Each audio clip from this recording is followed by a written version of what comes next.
Hi, guys. Welcome to the OJ podcast. I'm Daniel Bagapur, and today we're interviewing my cousin, Aryan Nainynejad. And Aryan, did I pronounce your name correctly? For the most part, yeah. Okay, good. So, would you like to correct it? No. Okay, good. So, today it's a really special topic. Both Aryan and I have gone through periods of life where we were both depressed, and there's been good times, there's been bad times. Um, but I wanted to share with you guys from Aryan's perspective, as he's learned coping skills to get through basically the challenges of life, different ways that you might find useful in your own struggles and lows and highs. So, Aryan, would you like to start us off with a little intro on like where you came from and your backstory? Sure. My name is Aryan, born and raised in America. I'm 27 years old right now. I have a couple degrees under my belt. I did my undergraduate at University of California, San Diego, where I got a bachelor's in psychology and a bachelor's in mechanical engineering. Don't ask why I picked those two, because everyone always asks. It's a little, how are those two related to each other? Then I worked a little bit as a mechanical engineer. Then I went to get a master's in mechanical engineering at Berkeley, at UC Berkeley. Finished that at 2022, and now I've just been taking some time off for myself, trying to figure out what I want to do with my life and all that. So I have some degrees and just still trying to figure stuff out as everyone else is. Yeah. Well, tell us a little bit about your education. Like when you were in school, what was it like for you? Um, Well, I mean, I started as mechanical engineering. I get like in high school, people don't really know what they want to do. So for me, it was like I was good at math and good at science. That doesn't Hmm. even mean that I liked it. I was just good at it. So Yeah. I started as a mechanical engineer and just like as I, was working through my own depression and stuff and working with psychology and therapy, I started to get develop an interest and a passion for psychology to the point that in my second year of university, I added it on as a second major. I didn't really want to drop engineering as a major because if I drop it, it's really difficult to get back in. Right. So I figure I can't really make an educated decision on which field I want to do now. So I'll go through the entirety of both fields as a double major and make a more educated decision when I graduate. So that's what I did, and added psychology on as a major. I gotta say, engineering was much more difficult in the sense of just like there's so many theories and equations that you have to learn and use and stuff, but psychology was a lot of logic. I mean, that's why I like it. A lot of it's just logicking your way through things and you can figure things out on your own. So I had to spend much more time on engineering, but I can appreciate both fields for what they are and what you can do with them. So Yeah. yeah. And if you were to describe them, would you say, engineering is sort of it's the construction of the material world, and psychology is the construction of the immaterial, right? This substance that we're made of that we can't really understand, like the spirit or the soul. Mhm. Like how would you describe psychology? I guess I could describe both by just describing my interest in each of them. So, like, Mm. mechanical engineering has problem solving and critical thinking. You get to work kind of like a scientist and be experimental with what you do for work. Yeah. And then psychology is a lot of like feeling your way through things and logicking your way through things. So, I found an interest in bringing both of those together. So, like, for engineering, you can help people, and psychology, you can help people. So, I was, trying to just do problem solving for each field. And yeah, there's like a couple of really narrow fields between them called like engineering psychology or like, product design is the degree that I got from Berkeley's master's in mechanical engineering with a specialization in product design. And those are all like intersects of these two fields. But, that my interest, my narrow interest in, like either helping people or problem solving expands to both fields. Like both fields have that element, which is Yeah. why like there's that nice overlap. And that's why I enjoy both. Enjoy both. Yeah.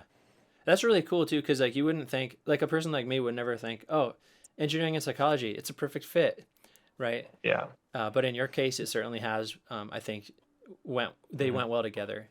It served you Yeah. well, and you're definitely a critical thinker. Like whenever I talk to you, sometimes we'll have friendly debates.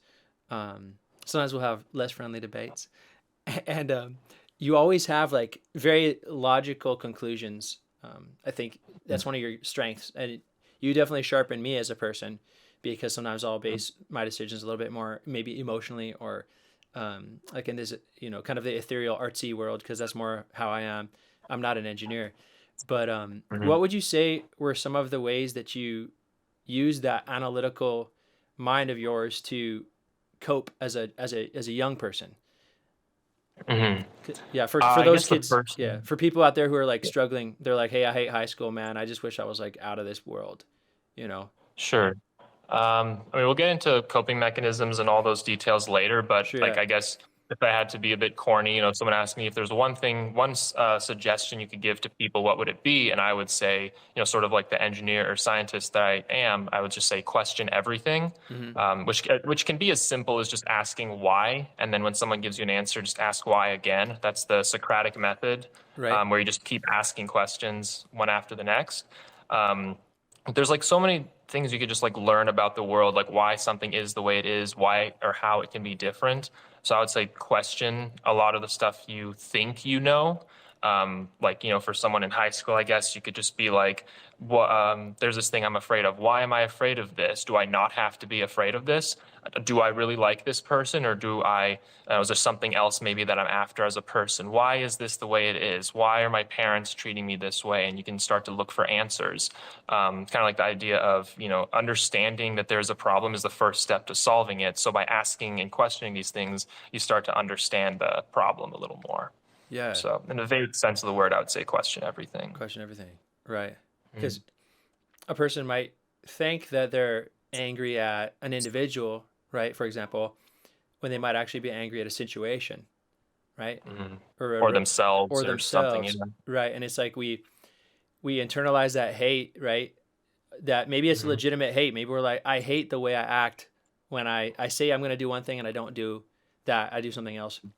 But we'll be unfair about it, and it's part of our own ego, right? It's part of not being able to see our own self through the eyes of others, right? You have to be a very Mhm. conscientious person, a very self-aware person, to be able to recognize your own faults, right? Mhm. And you might pin it on somebody else. Be like, oh, the reason I messed up was because of dad did this or mom did this, right?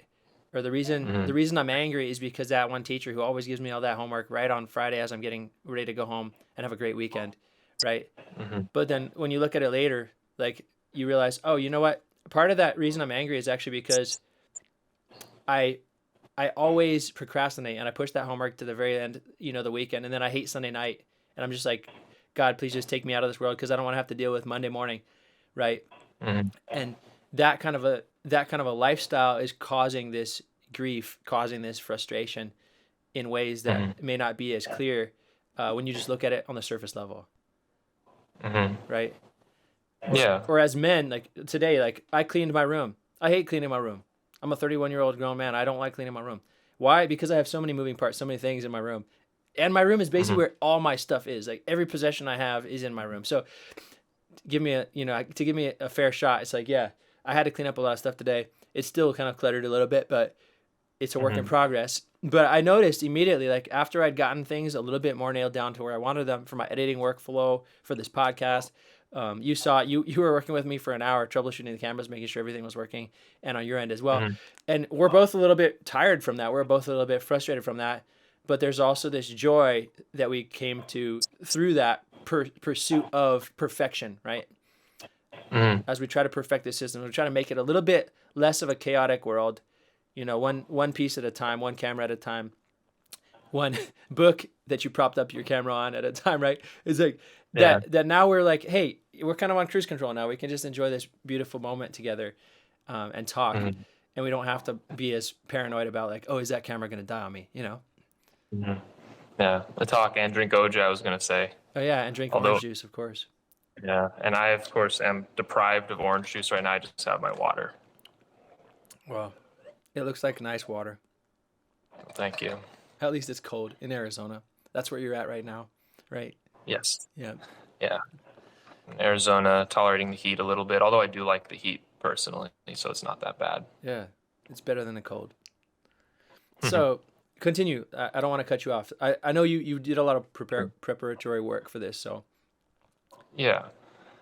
So I guess the big theme for today seems to be coping mechanisms. Mm. And I'm just going through, a lot of the stuff that I've learned or figured out for myself over the years of understanding psychology. I can sort of introduce the sort of three big fields for me. The big one is psychology, of course, that's the one I have the degree in. And then the supplementary pieces are philosophy and comedy. So I use those three pieces together to, figure out a lot of my life's problems. And there are elements of coping mechanisms in all of them that I can talk about. I can start with like the smallest one, like comedy, because that's the least significant piece out of the three. Right. Comedy just in general is like a subversion of expectation. Like you never know what's going to happen. So as a field, it's subversion of expectation, but then also, ironically, a lot of life's challenges, a lot of challenges that life throws at you are against your expectation. You don't expect something to come, and that's why it can be frustrating or annoying when something happens that you weren't prepared for. So you can use, elements of comedy to just lighten the mood and stuff. There's the advantage of comedy, it's very experimental. You get to think about how things could be or why they shouldn't be something like that. It's very experimental and imaginative in its nature. So it's very, light. It's as opposed to being brought down by a lot of harsh realities and stuff. So Yeah. it's experimental and a light feeling, but it also allows for critical thinking. You get to question stuff like I was saying earlier. Right. So Right. it's really a really useful tool, I think, for coping with things. Like just so many times you could be under some crazy pressure and you can just maybe find a way to laugh it off if you practice it enough, or that's even if you operate that way. Like I operate with comedy, a lot of people don't. Sure. Excuse me, a lot of people don't. Yeah. But like I could give a personal example and stuff of how both of my parents each have depression. And then I just joke around saying that they both gave me depression and now I have super depression or something. So it's like I get to take, this condition that I felt burdened by for most of my life and just make fun of it and say it's a superpower. I have super depression. Yeah. And I've even knowing my parents, I don't want to go too personal detail, but my parents are kind of polar opposites in personality. My mom is very stubborn and bullheaded, and my dad is very quiet and soft spoken and gentle. So it's like they're two polar opposites coming together. And I just sort of joke with them and say man, you guys really took a crap in the gene pool, didn't you? Making me and my sister, we're just two freaks of nature. We never should have been born. We're mistakes and stuff like that. So it's like a very harsh look at these things, but it's the ability to make light of something that can feel very frustrating. Like sometimes I can be depressed and question why I am the way I am and feel really upset about that. Certainly. But then in these cases, I can look at, the genes I was given from my parents and just make fun of it. So that, again, doesn't work for everyone, but it's one of the tools that I use. So I guess I could pause here and, let Daniel give his feedback on this piece. Sure. Yeah. That's a very natural flow, Ariana. Thank you. Mhm. So it's totally not natural. That was so hilarious. This is one of those I things. know. This is humor in my mind. So speaking of absurdity, right? The way that one person Mhm. does something in comparison to the way another person does something, and when it's unexpected, that's what makes me laugh. That's what makes me happy. Which is kind of twisted. And like you said, there's sort of a darker undertone to some of the things we laugh at. But the immediate thing that came to my mind when you mentioned this, I think you said it way better, but basically this unexpected Mhm. event, right? That's what causes the Mhm. laugh. That's what causes the humor, the comedy. I have a good friend who has a baby, and he's only 11 months old. And Mhm. what Your friend is only 11 months old? So there you go again. Okay, go The ahead. unexpected, right?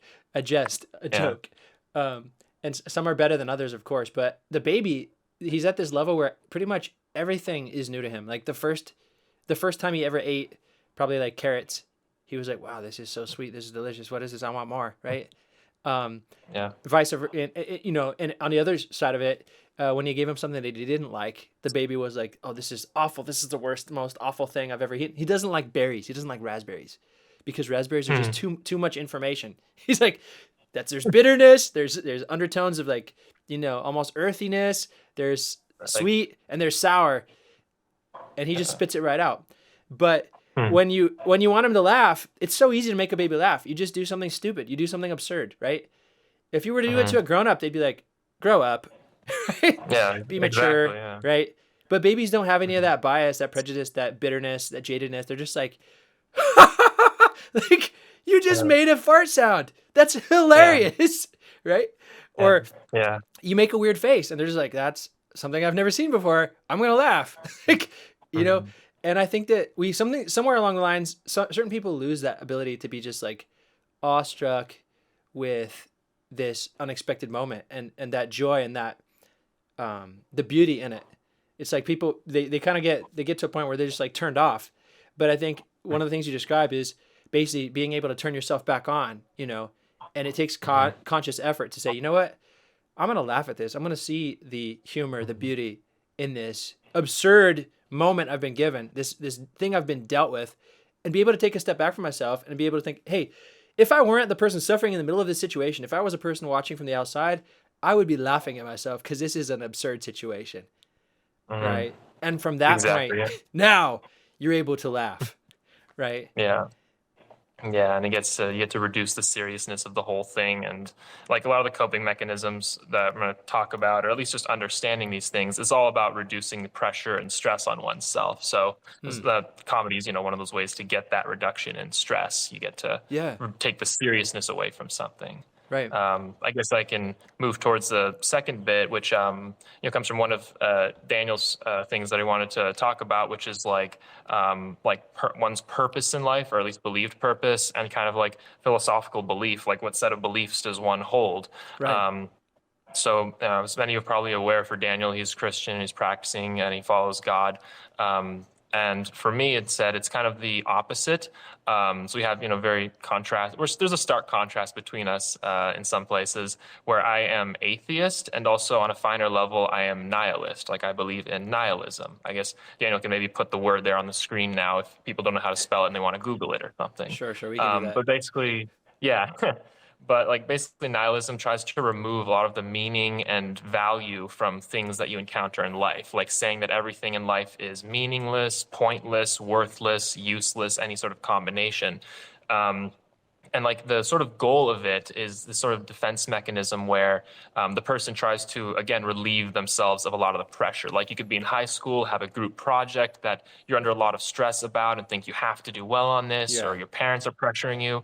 And then from some of these beliefs in nihilism, you can just, feel like this project is not all that important or serious. Like, I'm born, I'm going to live, I'm going to die eventually. The outcome of this project isn't going to change my life in any drastic way. It's not all that important or serious. It's like, it's worthless or pointless in some way, and then you get to reduce the pressure and feel, more at ease about these things. So that's, one of these core beliefs. Like, another piece of nihilism is thinking that oneself doesn't have any inherent purpose in life. Like, I don't believe I have any purpose that I was put here on earth for. Which to a lot of people, can bring a sense of panic, like the idea of like, what am I supposed to do then? If I don't have a purpose, I feel lost in life, kind of. But if you look at the other side of the coin, again, like comedy, just being able to look at the bright side of these things, you can understand that it's a bit of liberty that you get to feel. Like, you can do what you want, and there's so many things that you don't want to do that you don't have to do. Right? Like, you can be like, my parents say I should do this, and I should go to college, or I should get a job, I should get married by this age. But you get to take a step back and just be like, I don't have to do any of those things. Those aren't my purposes if I don't want them to be. Exactly. So like a lot of nihilism, if you look at the psychology of it, it's again just trying to reduce the pressure and stress on oneself by devaluing a lot of the things around you in life and in society.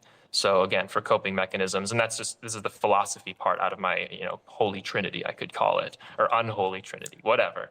So like that's the gist of nihilism and my idea, or my at least personal opinion on, like purpose and belief in like on existence, I guess. Sure. So Daniel, what do you think? Yeah, well, we've talked about nihilism before, and I always found it remarkable how two people with basically completely different and sometimes opposing belief systems are pretty much living in agreement in the way we process life. Like, because if I were to describe my own experience as a Christian, and I love it how you said practicing, because we've never arrived. We're always practicing, right? Yeah. Just like a soccer team, right? Trying to get better. I don't score 10 out of 10 goals every time. But and as a Christian, I go through doubts and I go through seasons of fear or depression. And I also go through seasons of tremendous joy and confidence in that I'm in alignment with God's will, which is for me what gives me purpose. My favorite, probably one of my favorite people in the Bible was King Solomon, who is known as the wisest man in the world that ever existed. And he says in the book of Ecclesiastes, It's better to enter the house of mourning than the house of feasting, and the day of death better than the day of life. And to a nihilist, if you were to take a step back and consider, oh, this is a man, a Jew, from thousands of years ago, who owned everything. He owned everything. He had all the horses, chariots, all the women. He had a harem. He had all the money. He had all the gardens, right? All the power, whatever he wanted, the armies, right? People at his beck and call, people coming to him for wisdom. And this man has come to the conclusion that everything is meaningless. He literally says that everything is meaningless.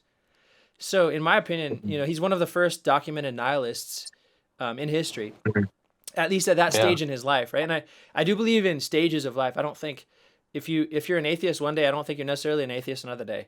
And there's a process we're all walking through of discovery of this world.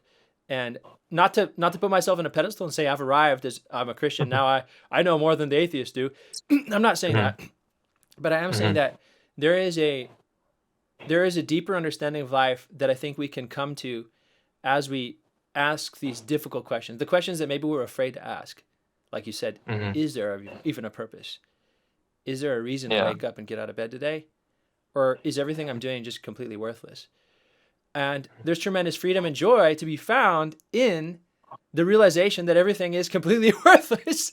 Because when you see that, you realize, wow, there's nothing I can do to really mess things up. It's already, going down the tubes. So, well, now what I have left? What do I have left before me? Well, the Bible says this too: light is good, and it pleases the eye to see the sun. However many years a man may live, let him enjoy them all. That's later in the book of Ecclesiastes. He's talking about young men. Hey, here's what you need to do. Go out there, live your life, enjoy it. Enjoy every day. Because he says this right after, but let him remember the days of darkness, for they will be many. So he kind of goes on this high and low. It's kind of like a musical composition, right? Where there's this like beautiful rise and then this fall, right? Or a movie, the plot in a movie, right? Where you're like, okay, where's the denouement? Where's the ending? Oh, it's drawing me along. There still isn't an ending. And at the end of this book, he does come to the conclusion that fear God and obey his commandments, for this is the sole duty of man, which I've basically taken to be my purpose, to fear God and obey his commandments, which they're not sexy. Those are not fun. One of them describes being a servant or a slave, to the maker of the universe. And the second is to obey that master, right? To obey that father, which is not easy to do. It's a very much harder thing to do than to say that you do. And I don't think any of us do it that well. I certainly don't, but I'm trying, and that's where I draw my purpose from. But that sense of everything is going to hell, which it kind of is. And even according to the Bible, even according to the Christian worldview, at least until Jesus comes back and returns and sets everything straight, everything's just going to go towards greater and greater depravity, entropy, which is something physically described by scientists as well, right? It doesn't take a genius to figure out everything's going down. But that sense of that everything is going down does kind of make you say, well, I'm going to seize the day. I'm going to make the most of this day. And whether, in your case, whether there is or isn't a God, you've come to the conclusion that you're going to make the most of this life. And I think that's admirable. I think more people need to do that and say, heck with it. Even if there isn't a purpose, I'm going to give it my best shot, Yeah, with the caveat that they don't have to. They can do what they want. Oh, yeah, you could give it your worst shot, too. Yeah, if you want to. Yeah. It's to each their own, I guess, yeah. Right. Don't even shoot if you want to. Just keep it, Yeah, let's go shoot somewhere else. Yeah. Yeah. So it's interesting thinking of like how these, a lot of these people could argue Christianity and nihilism could be like opposites, or that they're mutually exclusive, like that you can't believe in both, but there's still a lot of similarities. Like this is a conversation I had with you. I want to bring up again about forgiveness in the Bible, how, like the God doesn't just like, it's not just a suggestion from him, right? It's like you have to forgive people kind of. And it's good to forgive people, and you should forgive people. Right. And like we talked about how you feel like sometimes you have a hard time with that. Like sometimes some people are just really difficult to forgive. Certainly. And it's like, we can think about it from the view of like, God is loving and caring for you, and he wants the best for you, and he sees that you're trying. And like he can, the irony then is that it's forgivable for you to have a hard time forgiving other people. Like God will forgive you most likely at the moment for trying to forgive and not quite succeeding. He sees you're trying, he knows you're doing your best, and you have your heart in it and everything. So it's like that's, another idea I can just draw from nihilism, that it's like it's okay to not to not be succeeding, and like just like maybe have a hard time in high school, you're having a hard time with projects and stuff, you're trying to reduce this pressure and stress on oneself, and it's okay to not be succeeding, you're still trying, you're still doing stuff. Just like here, it's okay to not be forgiving, you're giving it your best shot. He sees that and he appreciates it and recognizes it. Right. Well, Yeah. that's kind of there's an irony to that, because in one hand, yes, God understands, according to the Bible, it shows that there's grace, right? But then it Hmm. also says that we're not to use this grace that God's given us as a license for immorality, right? I Yeah. think it's said in the book of Jude that we're not to do that. Mhm. And then Yeah. in Hebrews, it says if we continuously, if we basically, if we keep on sinning after we've received the knowledge of the truth, which is Jesus, Hmm. right? That Jesus came and died for our sins and he bled for our, everything. And we continue to go sinning. It says there's no sacrifice left for our sins, basically, but only Hmm. judgment and fire, and you're dead, basically. So it's Yeah. like, wow, there's this like knife edge where I think Christians are living along, where it's like on one hand, yes, there's grace, but on the other hand, you really can't There. afford to, reject. You can't afford to forget the price that Christ paid for your sins. And Hmm. even in the Lord's Prayer, which Jesus himself prayed, he says, Father, forgive us our sins as we forgive those who have sinned against us.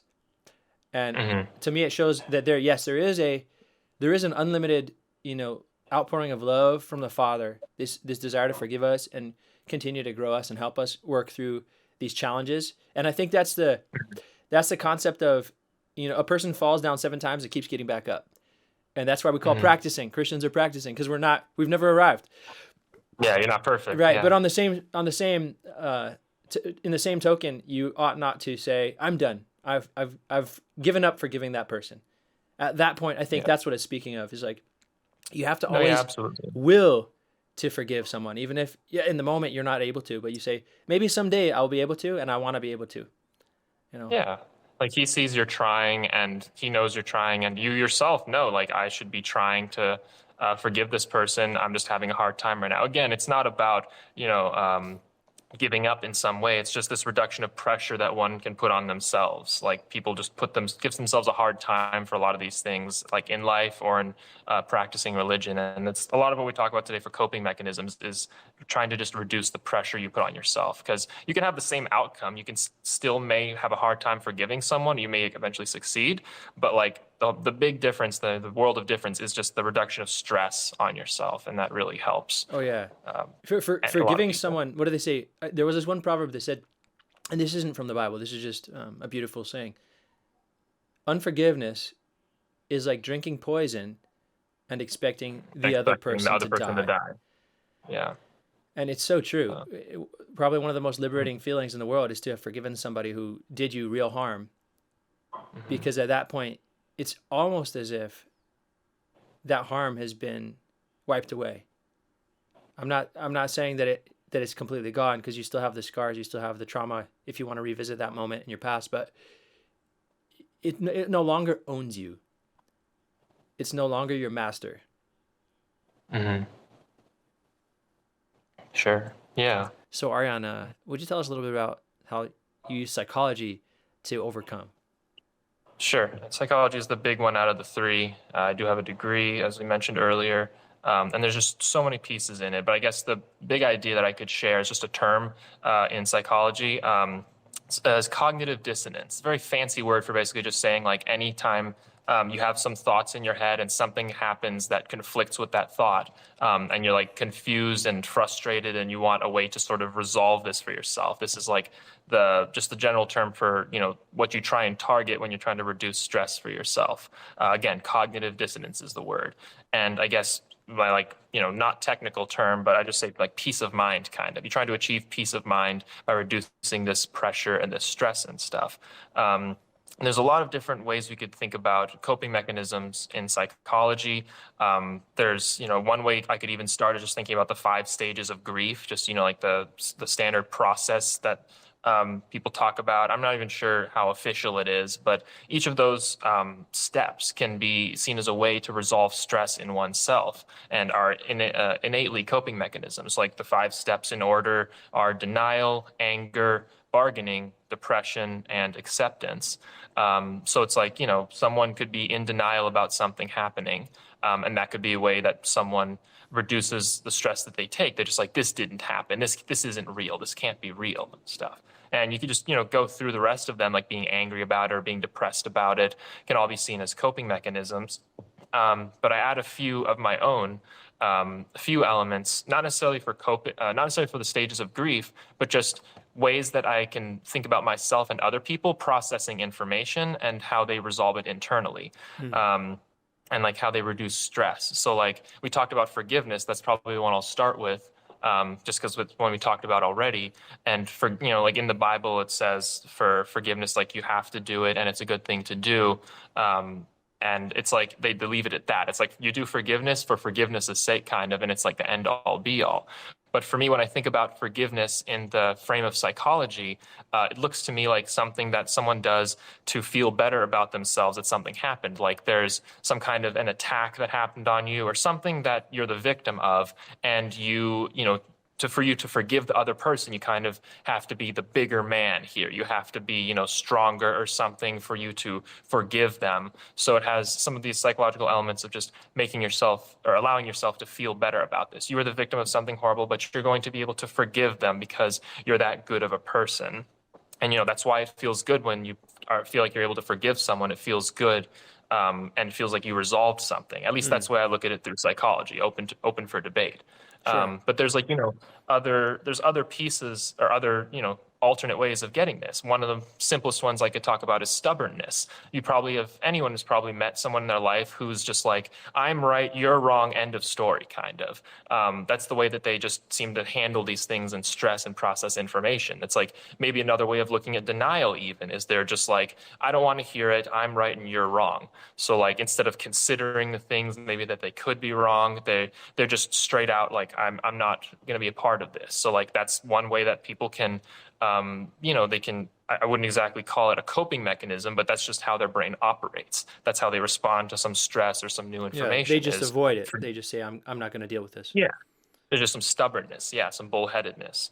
I already talked about forgiveness, and there's a very similar one to forgiveness that I think about, just victimization on its own, where, you see people nowadays, even on social media, that they're like, every social media post feels like there's something good about it, maybe something bad, maybe both. Like, see a post of cute puppies or kittens, it's good, it's happy, it's good. And you see some post about, whatever crazy stuff is going on in the world, like, what's it called, being PC, like politically correct or social justice or politics and stuff. And there's always a bad guy in those. It's very easy to be portrayed as a bad guy. Right. And a common pattern that you might see there is victimization, where some person puts themselves in the frame or in the shoes of being the victim. Like the other person is the aggressor, they're the bad guy, I'm the victim, therefore I'm the good guy. And therein lies the sort of reduction of stress, as if you're the victim by some of this, by the standard definition of it, if you're the victim, you're the good guy, kind of. So like if people can, anytime people have some stress, they could just lament about how horrible it is and how bad they feel as a victim and stuff. And that makes you feel good, because the more of a victim you are, the more good guy you are. You're a gooder guy, I guess you could say. So like these aren't inherently coping mechanisms, but it's interesting thinking about psychology and seeing how people react to stress. Like I said, one person can be bullheaded and just not believe anything. The other person might just wallow in their pit of despair, being a victim, kind of. And I guess I could pause real quick. I have a couple more after this, but I could pick Daniel's brain for what he thinks about the ones I mentioned so far, which are forgiveness, stubbornness, and victimization. If any of those you want to think about, yeah. It's interesting to me how you described, I think pretty accurately, how the world sometimes perceives or misperceives victimization. And there's sort of a default mode where we play on, where we're like, okay, this is the victim. That means this person has done no wrong, right? They are the martyr, and the aggressor is the evil person. But the idea that a victim is a good person by nature of being a victim is a tremendous, it's a tremendous, basically understatement of their true situation. Because sometimes a victim, I'm not saying people deserve to be victimized, but sometimes a victim is partly at fault for the things that have happened to them, right? Also, and please don't, if you have been victimized by anybody, don't see this as me saying that you're at fault, because I'm not saying that, but I am saying there are certain things. Case by case for everything. Yeah, it's case by case, but there's certain things we can put in our lives to protect us. And for example, if I were to leave my car door open and leave the keys in the ignition, if I go to tell someone, oh, I'm a victim, it's been a terrible wrong, they would say yes, but part of that wrong is your own lack of responsibility to lock your vehicle properly, right? In the middle of San Jacinto, California, where it's sort of ghetto sometimes, right? And in that same note, a victim isn't necessarily a good person, right? They could also be a flawed person. There's nothing noble or honorable about being victimized or being the victim, right? But there is something noble or honorable about how you process that being a victim. Like you described, if you're going to say, I'm going to let this being a victim conquer me and I'm just going to lay down and die, well, that's not very honorable. But if you say, I'm going to push through this, I'm going to take this card I've been dealt, this poor hand, and everyone else has got the kings and the queens and the aces, and they're going to beat me to a pulp. Well, I'm going to fight it out. I'm going to do my very best, even if I know I'm losing, right? Someone who's willing to lose, someone's willing to fight, excuse me, there was a distraction there. Somebody who's willing to fight a losing battle, right? They know that they're going to be the victim, but they're like, I'm not going to give up, right? To me, that's noble. And so in that way, I think that you could be a victim and still have a win, even if you lose, even if you totally get snuffed out, right? But you didn't give in. You didn't give up. I can rephrase it for you and think of it like there's different reactions you could have to a similar circumstance, right? Like you might just feel like wallowing your misery for whatever bad happened, or you could feel more like solving the problem and, looking elsewhere besides just being upset. And there's just, different ways to go about the victimization. Yeah. And I guess that's the coping mechanism stuff that we're talking about. Yeah. And the other one you mentioned was denial, right? Victimization, stubbornness. But we could also talk about denial. I mean, those two are very similar. Sure. So yeah. Because I can speak from personal experience. So my first and ever really only girlfriend, it was a terrible experience. In the beginning it was great in the sense of like endorphins were flooding my mind, right? I thought this person genuinely loved me and I thought I genuinely loved her. But it was really, in a larger sense, just idolatry. Like me putting her on a pedestal saying, I'm infatuated with this person. She makes me feel good. I want to be around her, right? For me, for my own selfish pleasure.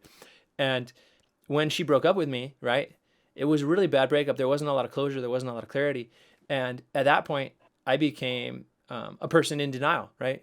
Like you said, you start wondering, well, did this even happen, right? Is this even happening to me, right? And if you have put something up on the pedestal, in my opinion, where God belongs, right, then you're going to eventually come to a point where that idol either turns on you or is destroyed. And that you better look out and be ready, because when that happens, you're going to be broken to a pulp and hopefully, maybe by the grace of God, rebuilt into something better and stronger. But if you continue to dwell in that phase of denial, that rebuilding process could last years. Like in my case, it lasted years. And for people who have had similar trauma, like trauma is trauma. You could have a bad breakup. You could have an abusive parent. You could have an evil boss, right? Or it be ripped from your home country by war, right? And you've been made to be a refugee, and you lost all you had. Regardless, the way you deal with that trauma is going to characterize the outcome of your life. If you're going to say, okay, I'm just going to pretend that never happened, you're never going to get over it. And you may actually be reactionary, which I've seen that with a lot of people, where because they've had something bad happen to them, yes, it was unfortunate, yes, it wasn't right. But now, whenever they see somebody try to do that to them again, instead of having dealt with it, they just immediately attack or run, right? Which I don't think either of those should be your default settings. Like if that's what you always go to, you're like, oh, this person reminds me of that person, I'm going to kill him, right? Well, that's clearly not right. Or you're just saying, I'm going to oppose them. Well, what if maybe they're bringing something to light that is in a same manner as one of your aggressors, right? One of your attackers did, but they're trying to bring something to light that's actually for your good. Well, now you've just said no to the hand that was about to rescue you, to save you, to make you a better person, right? And so this concept of denial, it has to be, I think, understood that when we've gone through a hardship, we must not live in denial. We have to embrace it. I had an instructor that said, embrace the suck. And I think she was so right. That's one of the best pieces of advice you can give someone for life. You have to embrace the suck. You have to say, you know what, this happened. It was bad. And what can I do to pick up the pieces of my heart and somehow put it back together in a way where I can move forward? You know, but what is your opinion? What's your own experience with denial and stubbornness? Well, main case would be my mom, as we talked about a little bit, and as both of us know well, she's a very stubborn and bullheaded person. I wouldn't say in denial, but she's sometimes hard to reach with these things. And I guess this is at least my way of approaching it, but may not work for everyone, is because I understand psychology and have worked on myself quite a bit over the years. I found that it's much easier for me to change something and work on stuff internally than to change stuff externally. And what that means is for me to understand and adapt to the situation rather than try and change my mom in this case for the situation. Like, it's also, I can even think of it as being unreasonable for me to ask her to change for me, but that's just a bit of semantics and stuff. So I just sort of work on myself, understand how she operates, and just sort of figure out a way that works for me. And I can even make a couple of examples using two of the one of them I didn't get to yet is justification, but I call them the victimization and the justification games that sometimes she plays. That once I understand now, I don't feel, guilt tripped, kind of. Like, the main feeling that would be associated with these is guilt. And now that I understand them, I don't really fall for it. So we talked a bit about victimization, and I can give example. This is like the real world examples I give is if anyone has ever heard their parent tell them the following, which is like, I've given everything for you and this is how you repay me. Right? Like, maybe your parents have told that. Mine have told me that. Have yours told you that, Daniel? Dangerous words to say. No, fortunately for me, I've never had that said to me. Yeah, okay. Well, I know other people that I've asked them, and they're like, yeah, my parents have said that. And I mean, my way of processing it, right, is like they're being like, I've given everything for you. I've been so generous. I've been the good guy giving you everything. And this is how you repay me. You betray me in some way. You do something that I don't like. And it's just another instance of the victimization game earlier where they're posing this image that they are the good guy and you're the aggressor. They're the victim. You're the bad guy. And that I'm the aggressor, that I'm being ungrateful or unthankful for something that they did, which is why then, mom would say this to me and I would feel a bit guilty. And like, how is that supposed to encourage you as a child, right?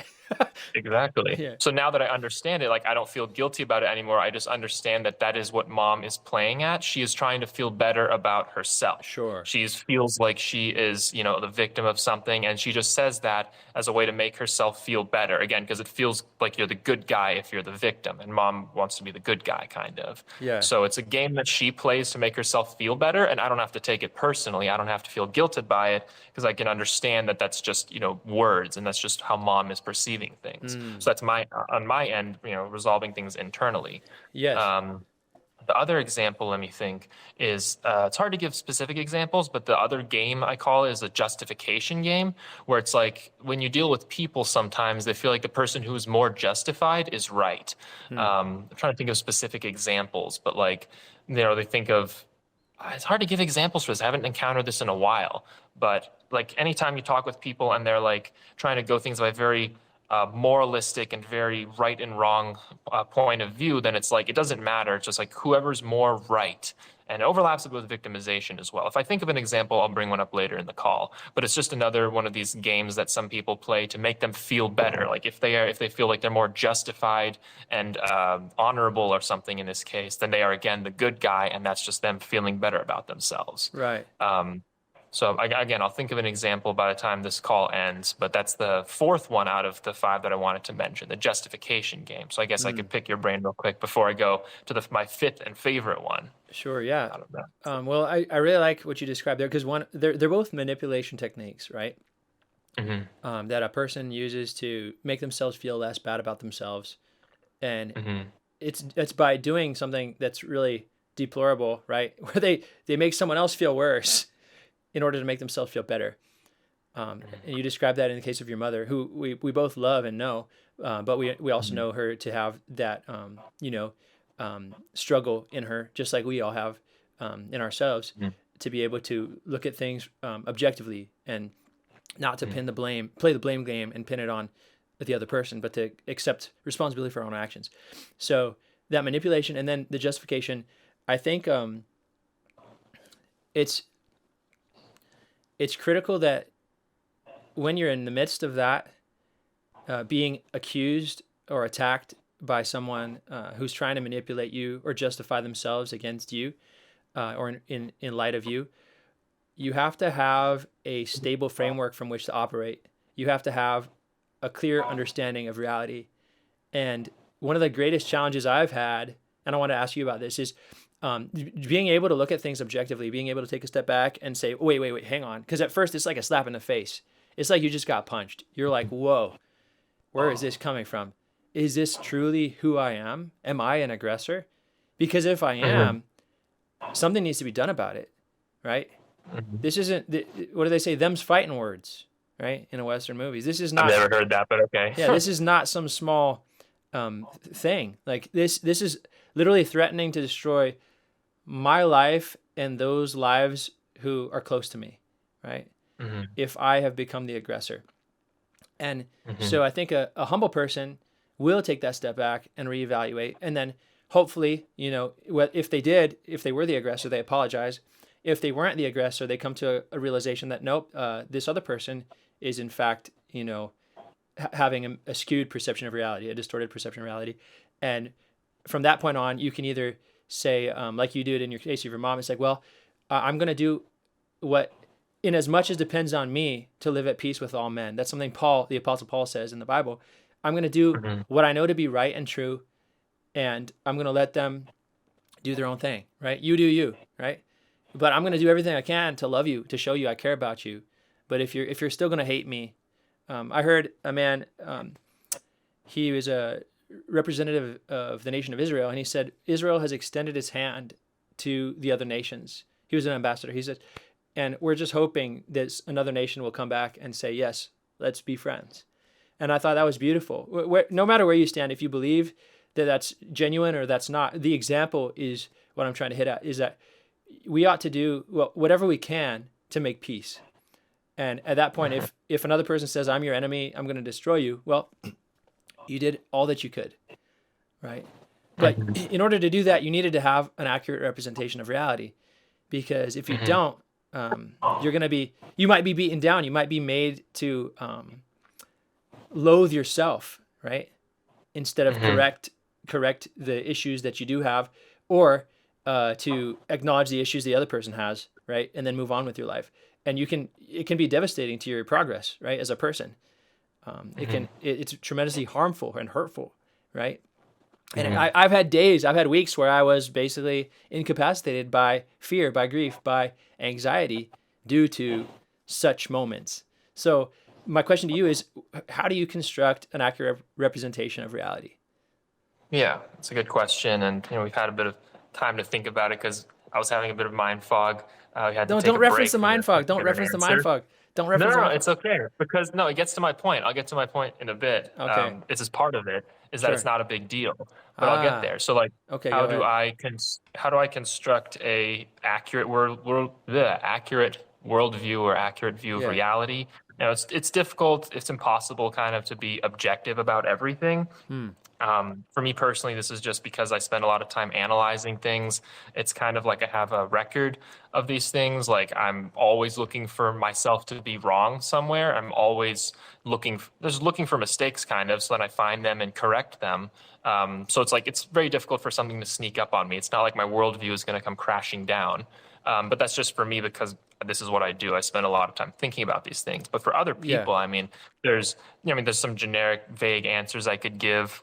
Like the question everything from before, like if you have a certain view of reality, and if you start to question it, then maybe you can start punching holes in some beliefs or start to, flip things on their head and, maybe get a more accurate worldview.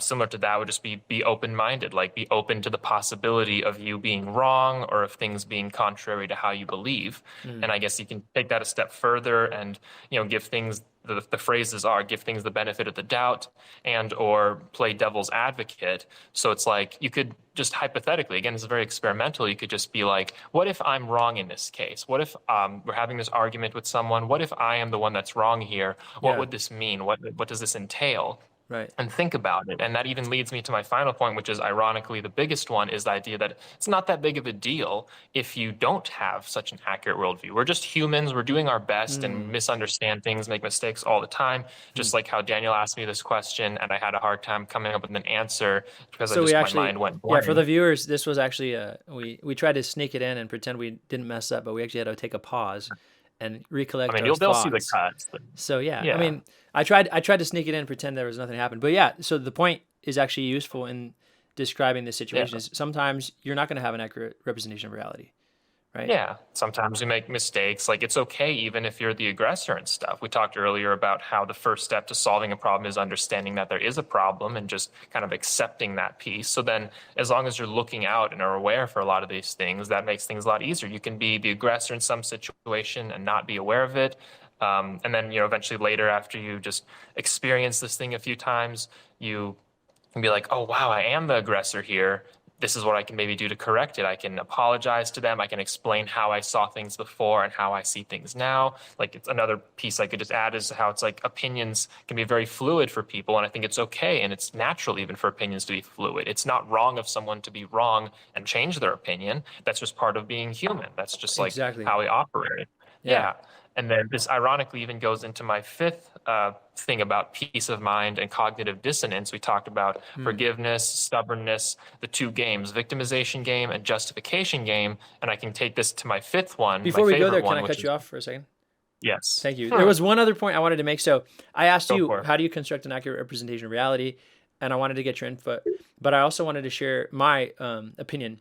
And using the example of the prophet Elijah, after he killed the prophets of Baal on Mount Carmel, it basically was a competition, a showdown between him and these demon worshippers who would sacrifice babies on an altar and burn them alive, right? So pretty gruesome, pretty bad guys, right? Pretty amazing that he prays, and according to the Jewish tradition, according to the Bible, in 1 Kings chapter 18, I think, everything that he puts on the altar basically gets burned burned up in fire.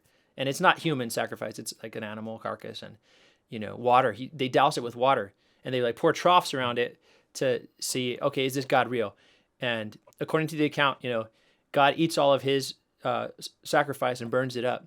But the prophets of Baal had nothing. They were doing their whole, rain dance, if you will, and nothing happened. So then at that point, all the people said, okay, I guess his God's the real one. And then he goes and slaughters all these prophets. So regardless of where you stand on murder and intercultural warfare, the point is this man was trying to be a mouthpiece of God, right? A voice of truth, if you will. And in his mind, he had an accurate representation of reality, right? Because God told him. And what is a better representation of reality than the one who created it, right? In the Christian worldview. So now he goes through this period of intense depression immediately after, which is kind of characteristic of what you find in any human, whether you're religious or not, after you've put out your best work, right? And there's someone that attacks you. And in this case, it's Jezebel, the evil queen, right? Who is ruling the land and manipulating things in her favor. And she says, I'm going to hunt you down. Basically, may God deal with me ever so severely if I let you go, if you're not dead by morning, something like that. Such a threat, right? Basically, there's a bounty on this man's head. I want him dead. And at that point, he crumbles in fear, in depression. And it's crazy to think this man who has just witnessed, a miracle, if you want to describe it that way, right? If you believe it, even if you didn't believe it, according to the story, he has seen literally the mouth of God swallow up, this incredible sacrifice using fire, right? So for him to now go back and kind of recant in a way and just fall into this pit of despair, it's ironic, it's sad, but it's also real, isn't it? That's something that we all fall into at times, especially after we've done a great feat, right? And so the remedy is interesting to me. I think you can take this away, even if you have no relationship with the Bible or God and you don't believe it. If you just think it's make believe, you can still take tremendous value from this next section. So this is in 1 Kings chapter 19. You can read it if you want. He basically gets fed by an angel. An angel brings him food and is like, "Hey, here's some hot cakes. You're having a bad day. Take a nap." He takes a nap. He sleeps. He wakes up the next morning. The angel gives him more food. And to me, that's some of the most valuable things a person can do to improve their sanity, to improve their perception of reality, is to say, I'm going to get proper rest and I'm going to get proper nutrition. Because everybody knows, all the scientists will agree that the human being is a complex organism and largely dependent on the body, right? That's all we can really measure. But like your mind, your body, your spirit, right? Your soul, it's all intertwined.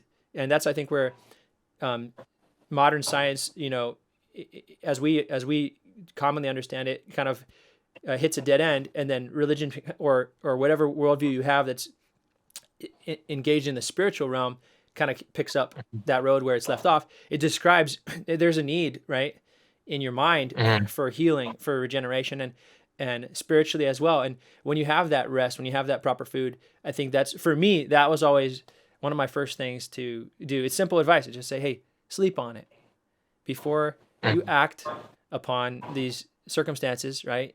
Before you react to this person who's become an aggressor towards you, take a minute, take a step back, sleep on it, eat a good meal, and maybe tomorrow things will change. Maybe you won't want to kill yourself, because the prophet actually asked God to kill him. So it's basically suicidal thoughts and depression, man. If we want to, call out the elephant in the room, this is what young people today are facing. This is what people like you and me have faced. And to see, okay, it's a simple fix, really. Just don't kill yourself. Just wait.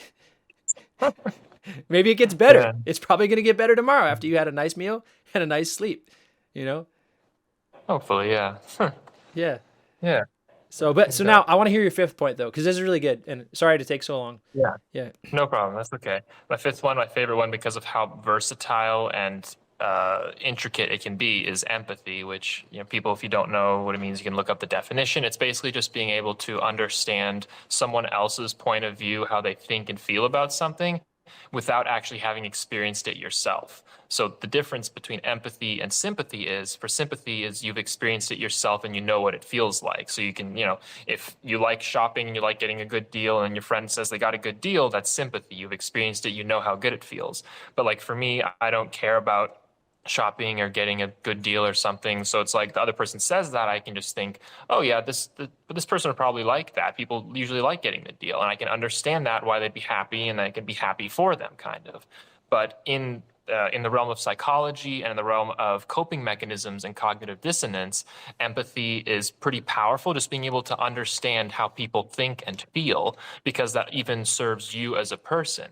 I can start off even with the example earlier about the victimization and justification games that my mom plays. Remember, the thing mom would say sometimes would be like, I've done everything for you. I've given everything, and this is how you repay me. And I mentioned how I can understand that as her playing the role of a victim here. And then I use empathy to tell myself, oh, she's just trying to make herself feel better. She doesn't really mean that. She's not trying to make me feel bad. This is just her way as a human of operating, and her way of making herself feel better. I don't have to take it so seriously. I understand where she's coming from. She's maybe a bit insecure or something, aren't we all? And, just understanding how someone else operates helps you to not take things so difficult. So like, again, the victimization, justification things, the stubbornness example I given before, someone's like, I'm right, you're wrong, end of story. You could just be like, okay, that's just how this person operates. I don't have to take that seriously either. I can believe whatever I want to. They're entitled to their opinion, and that's fine. Maybe if it's a work situation, hopefully, if you have to clash heads, then it's another story, where hopefully just, there's a variety of solutions you can go after. Just go with their opinion, maybe work on your own to see if what you think is right, whatever. There's different solutions, but the empathy bit just helps you understand someone else and not take them so seriously, because you're like, they're human too. This is just how they operate as a person. So yeah, like you can use this empathy. Like I can just give more examples from high school and stuff like that. You're dealing with your peers. Maybe you're a bit of a social outcast, or people don't like you as much. And you're like, why is this, why don't people like me or something? Why is why are these things happening the way they are? And you're like, with empathy, just overall, you could think these are all high schoolers. All of them are so confused. They don't know anything about life yet. They're growing up. They have the hormone changes and chemicals fluctuating. Hmm. They're all confused. They're all, just bundles of emotion. They don't know what to do. They're all confused. If they're not really trying to hurt me, and if they are, it's out of maybe some misguided attempt to look cool. Maybe it's something they do to make themselves feel better. Like, just general knowledge about bullies is that they do it if they're bullied, usually because they want to feel superior to someone else. They're tired of Exactly. being the one on the bottom, dealing with their parents, most likely. Yeah. So they want to just be on top of someone else. So like Right. just understanding where these people come from with empathy is a huge asset, because you can just be like, this person is bullying me because they're having a bit of insecurity or difficulty. And that makes it so it's not like you're the victim or you're the target of this misfortune. You're just like, that's just this person being this person. That's just how they operate a bit. Mm-hmm. Your peers, maybe they don't like you or they're making fun of you, or whatever's going on in high school these days. You can just tell yourself, like, these are high schoolers. I'm a high schooler. I don't know anything. None of us know anything yet. You don't have to take any of it so seriously. And don't take any of it to heart. Like, once you graduate high school, everyone goes their separate ways. You may never see or hear from these people again. It's not, Yeah. it's again the nihilism thing showing up. It's not such a big deal in the grand scheme of things. It Right. doesn't matter if, this and that happened with these people. So Exactly. that, I guess, for me, empathy is the most powerful coping mechanism, because I can apply it everywhere. If I'm dealing with someone who's road raging and they're driving and they're just doing whatever, I could tell myself, okay, maybe that's how they operate as a person. I do come from Los Angeles after all, so there is a ton of that. I could just tell myself, this is a bit of comedy I could apply here and say, maybe they're rushing their pregnant wife to the hospital and she's in labor. Yeah, it's I don't possible. know. Right. Yeah, so I could just be funny about it and be like, what is the situation that would call for driving like that? Well, even if they were rushing their wife to the hospital, it wouldn't require cutting across 4 lanes. I could just be, funny and have Yeah. fun about it, because it's like, that's just how people operate. Yeah. And I can just find it understand hilarious, them. regardless whether or not they have any. Yeah. Hopefully, they have no one else in the car, and Yeah. hopefully there's enough distance between them and the other cars that the other cars don't get hurt. But yeah, I think it's ridiculous and absurd and hilarious when I see a car cut 4 lanes. You're like, dude, what the heck are you doing? There are other people here. Yeah. Yeah. You're endangering all of us, kind of. Yeah, like And you've then been just the watching too much empathy Fast bit. and the Furious, man. Yeah, Yeah, exactly. playing too much Super and- Mario Kart. Yeah. Or Need for Speed, if Need for that's, I Speed. don't know if they're making more Need for Speed games. That's besides the point. Yeah. But the empathy bit is like, you can try and understand where people come from and even give them the benefit of the doubt. I'm like, maybe they're having a bad day. Maybe they're, I don't know, late for something. Sure. Maybe their kids are in the car screaming and they just want to get to their destination, or their kids are pissing them off. There's all sorts of stuff that you Yeah. could be like, it's just people being people. You don't have to take it so hard. There's not some like, it's not like the universe is putting all these people down and all these things on top of you to piss you off and frustrate you. It's not some, organized attempt at ruining Destroying your your day. life. Yeah. Exactly. It's just people being people. People are much more helpless than you really think about all the time. And just zooming out and being able to understand it, you can. And that's, I guess, the last piece I could add to this is just understanding yourself as being human. You, like I said, you make mistakes. People, you may not have an objective view of reality. You have your own human emotions and stuff. Maybe someone does something and you get furious and you have a hard time controlling it. I mean, you can work on that, but like anyone can. But it's like, that's just part of being human. It's okay. It's forgivable. There's, it's not the end of the world, no matter how much other people may want you to believe it and stuff. Right. It's just part of being human, and all of that is okay. So, like, that's a big thing. We talked about how to be objective about reality, how to cope, and all these. So much of it is just like, don't take these things so seriously. Reduce a bit of pressure, reduce a bit of stress. It's all going to be okay. And that may be difficult to see when you're in like a panicked mindset of depression or, whatever else you're going through. But you gotta try. Just, again, question these things. Try and see things from here. Take your time. It's very difficult. I would not say this is an easy thing, but this is, I guess, my advice for a lot of these things. Yeah. Yeah. Wow.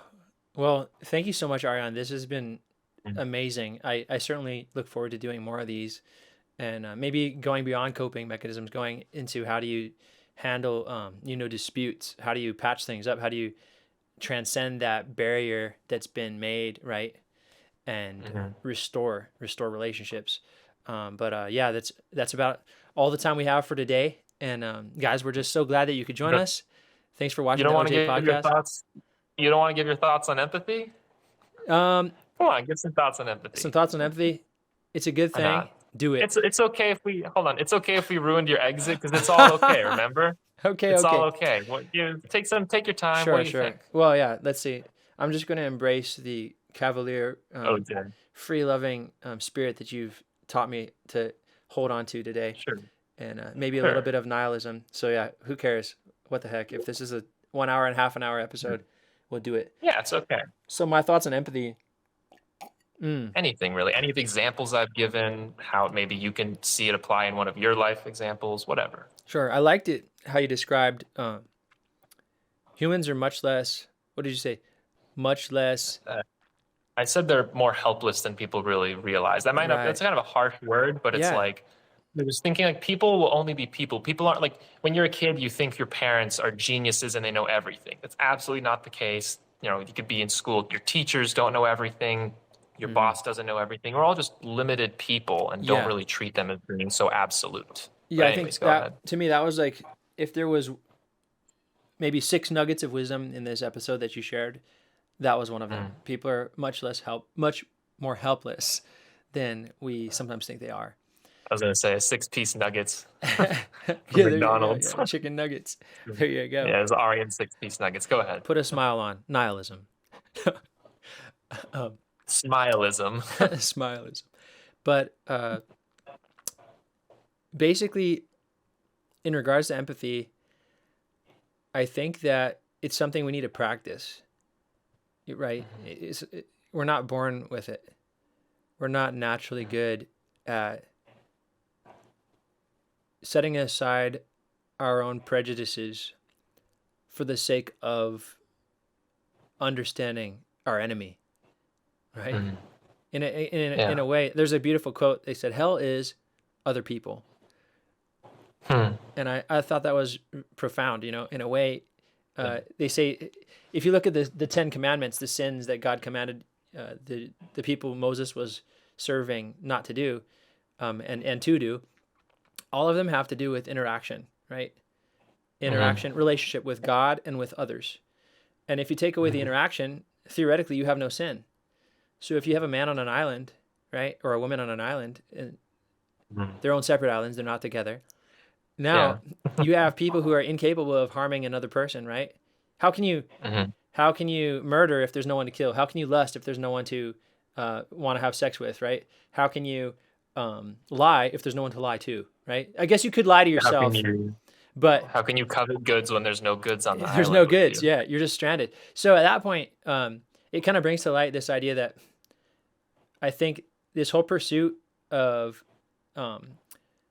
following these laws, right, and every society has them, is not so much to follow the laws as to become better at serving and loving others, right? And I think that's empathy. It's like when you say, oh, I see this person that's, as you said, helpless in their remorse or their bitterness, their anger, their grief. And rather than being an aggressor, right, even if they're the one attacking you, rather than returning like for like, right, as Jesus said, turn the other cheek. Say, okay, you're gonna punch me on this side? Well, here you go. I have nothing but love for you, brother. You can punch me on this side too. Is that something that's humanly possible? No, I don't believe so. But it's worth pursuing. And I believe with God, all things are possible. So if you have the Spirit of God living in you, yes, now you're somehow able to give up that feeling of self-righteousness, that feeling of superiority, and to be able to humble yourself and receive that person as they are. And I think that's empathy. There's nothing more empathetic than, giving up your own life for the sake of another. Yeah, setting aside your opinions to be able to see someone else's. Yeah, Yeah. exactly. So, well, thanks. Now you can do your ending. Okay, now I can do my ending. All right. So, well, thank you, Aryan. Yeah, this was great. And I'll look forward to next time. Until next time, guys, Same. this was the OJ Podcast.